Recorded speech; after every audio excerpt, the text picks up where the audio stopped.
The information provided is not a substitute for legal and other professional advice where the facts and circumstances warrant. People should always consult their own legal or other professional advisors and discuss the facts and circumstances that apply to their specific circumstances. The information shared on Ask the Landlord is for educational purposes only.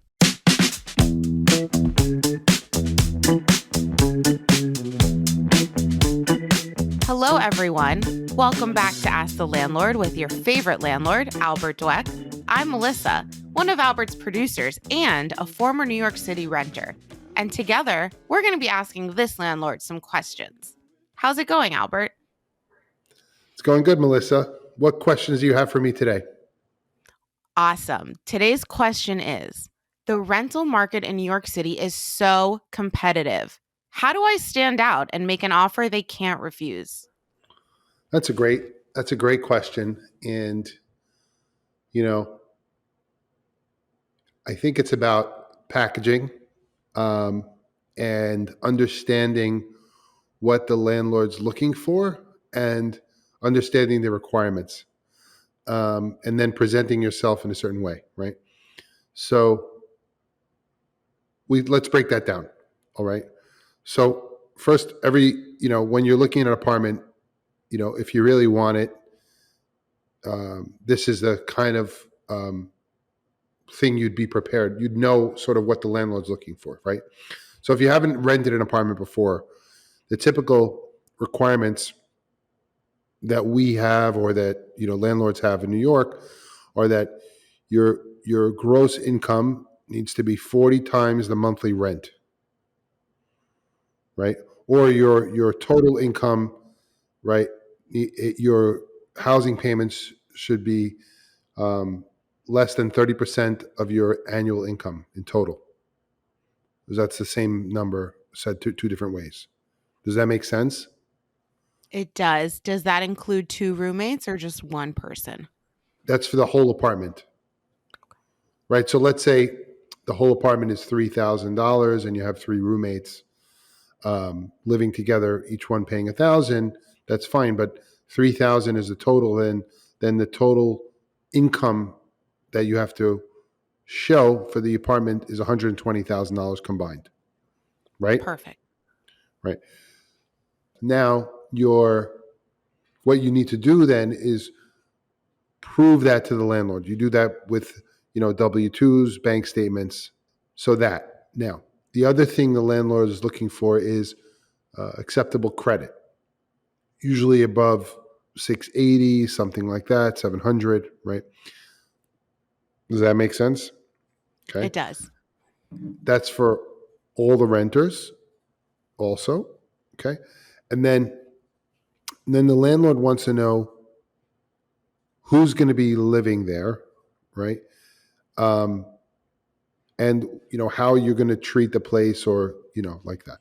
So what I have found effective in these markets is preparing something in advance. Here's a little bit about me, as a renter. Here's why I like the place. I know you didn't see it yet, but when you see it, you might have something prepared. Hey, I love it. I really like the place. This is why, right? This is who I am, where I'm from. This is how I intend to use it. And I think that's very important for a landlord. And like, why is it convenient to you? Why do you, and then also at the same time, including in that package, your references maybe from a prior landlord. If you're going to have guarantors, then that would be it. Putting your package together, or if you're going to have your income, or showing your proof of income in a confidential package, that's what I would do. So be ready to present to the landlord the answers to the questions that they would ask in the application. So the application that landlords take, usually it has all your financial information and your et cetera. But you'll fill that out. But if you're making an offer, you might say to the landlord, here's my offer, here's my proof of income, here's my credit score, here's my guarantor. I love the place. First I would say I love the place, and here's why I want to live here. And here's who I am. And here's what people say about me. Okay. That a landlord's looking for that. Yeah. And here's why, I'm going to be a great resident, like that. Has it always been like that to make it personal is a good I thing think to I do? think it makes sense to make it personal. I think it's very important, and you know, getting ahead of that of the questions that the landlord's going to have is really good. There's a strong applicant. Now, is that so? That's the first part. Like, I don't think people think about that until, if you've certainly never rented an apartment before, those are the questions that a landlord's going to have, and those are the numbers: 40 times a monthly rent, showing proof of that, having a credit score or some explanation for a certain thing about the credit score, researching if that credit score, or if you have any issues, anticipating dealing with those issues. Like, some people may not have the income but may have a bank balance, so you might say in your little blurb, hey, I'm not earning this income, but I have a lot of money in the bank. I could certainly pay the rent. So here's that. That's, or my parent is going to guarantee this, and they do this. Okay, so you already, you've taken a lot of the guesswork out. In a competitive environment, you are a strong applicant because you've given those answers, and you've anticipated that. So that's the first thing. Another thing you could say is, this is like a tactic in negotiating where, like the Yankees, when they sign this free agent, sometimes, like, all the free agents in baseball like to shop around and try to get the teams to pay them the most money, right? So they always go to the Yankees in the past because the Yankees were like, oh, paying the most. So then they would go to, the team they really wanted to go to, and they would say, oh, but the Yankees going to pay me, a lot. So you guys got to match that. So people would use the Yankees as like a stalking horse bid so that they could, So what the Yankees then realized was that everyone was doing that. And they said to the guy, listen, you have our offer, but it's only good for today. You see where I'm going with Mhm. this? Right. Is, if you're in a competitive situation, you might say to the landlord or broker, say, look, here's my package. Here's who I am. And I want this apartment. I'm willing to pay X, but I'm only going to do that if you accept me by Y. You're turning it around. Now, sometimes that's, in your favor when you might go up a certain, maybe a little bit more than the rent, but that's what happens in the competitive environment. Or you say to the guy, listen, I'm going to pay you your asking price, and here's where I am. I'm a strong renter, but I'm looking at other apartments too, right? So, you know, I'm well informed. That's another thing. It's like, what? Here's some advice also, right? And this is called creating an auction. So you know how an auction goes, right? When Mhm. there's one thing that everybody wants and there's people in the room bidding and they bid up the price. There's also a reverse auction where you say, well, you know what? I have a lot of apartments to see, right? And you're one of them, right? And I'm gonna make the presentation like I suggested, make your packaging good, so it's the same, but you should be looking at creating an auction where you're having multiple places, multiple choices, and you're going to do the best deal for you. The best advice I could give you in that is to see a lot of places so that you have your auction, right? And then this way, you have the best selection you can make out of even sometimes limited choices. So, I've done that when the market's really crazy also. Look, really, even though you're in a very competitive market, that just means you have to see more apartments, right? And be more ready. What's the best offer you've ever seen? Do you remember any? Just when someone is super qualified for a place with their income or something like that, and they're, you know, those are, and people who want to take care of it really appreciate. It's not one of the best. It's I've been doing this such a long time, but what I appreciate is that we put a lot into our properties, and you know ultimately as a landlord, we're looking for people that appreciate what what we're doing there. Like that, if you had a vision that someone said, "Oh, I like what you did here with this. I like this thing, or I like the location. I like the price. It's convenient to the train. Appreciating that it's not the last choice for them. Which is, I think those make good candidates. People who want to live there. Have you ever seen anyone pay like 6 months up front, a year up Absolutely. front, things like that? Yeah, that's happened.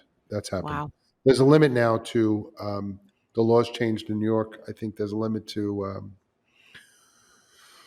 what's allowed to be paid in security deposit or things like that. I'm not sure about um, that these days, but I've seen it where people get um, pay rent in advance to alleviate such concerns.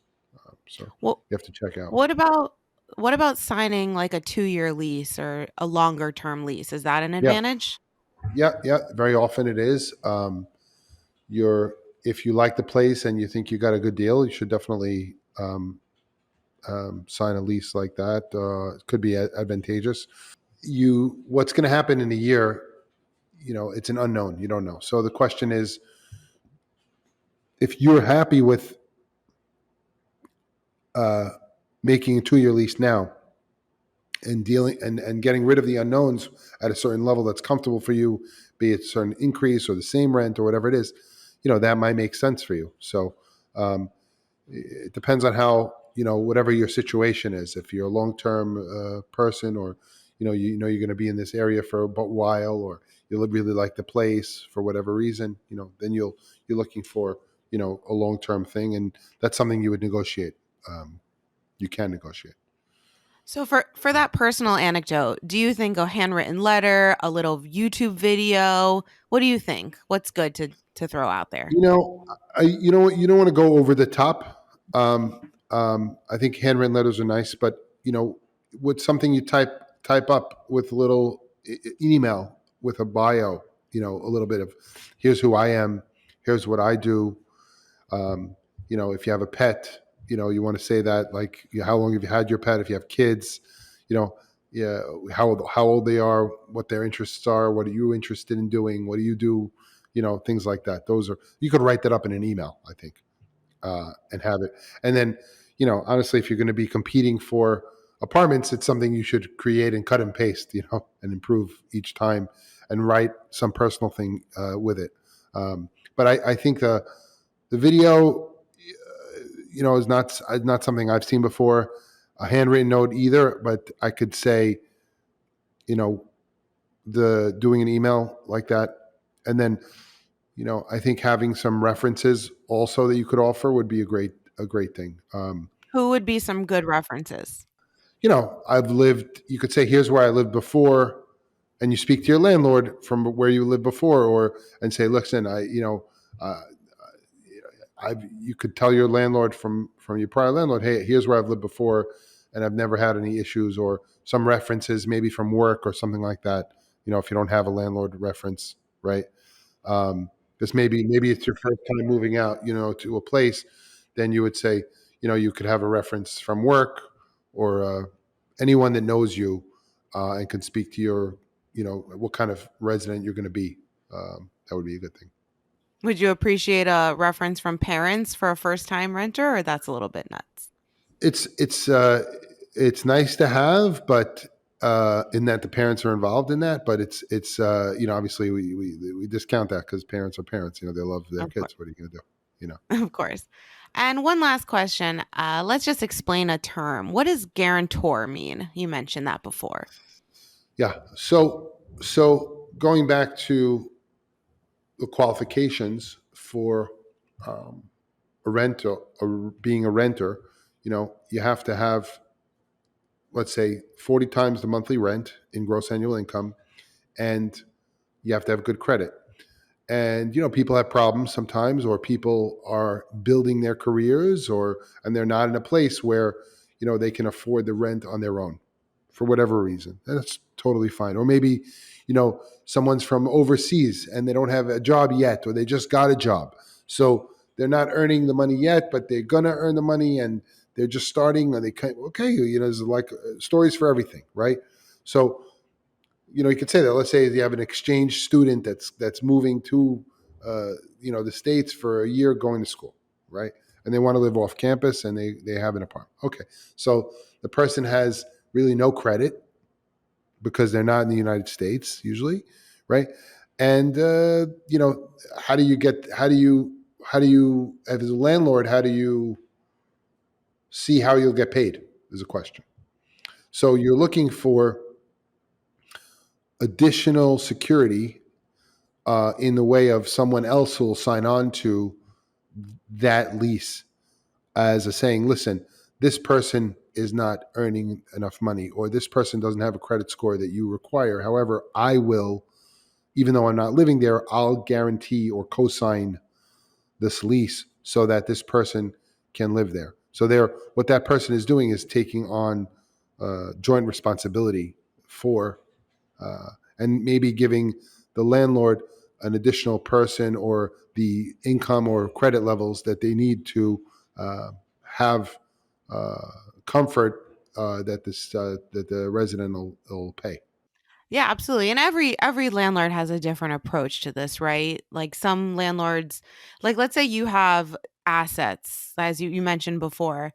Some landlords want income. They might not care that you have like a lot of money in the bank, right?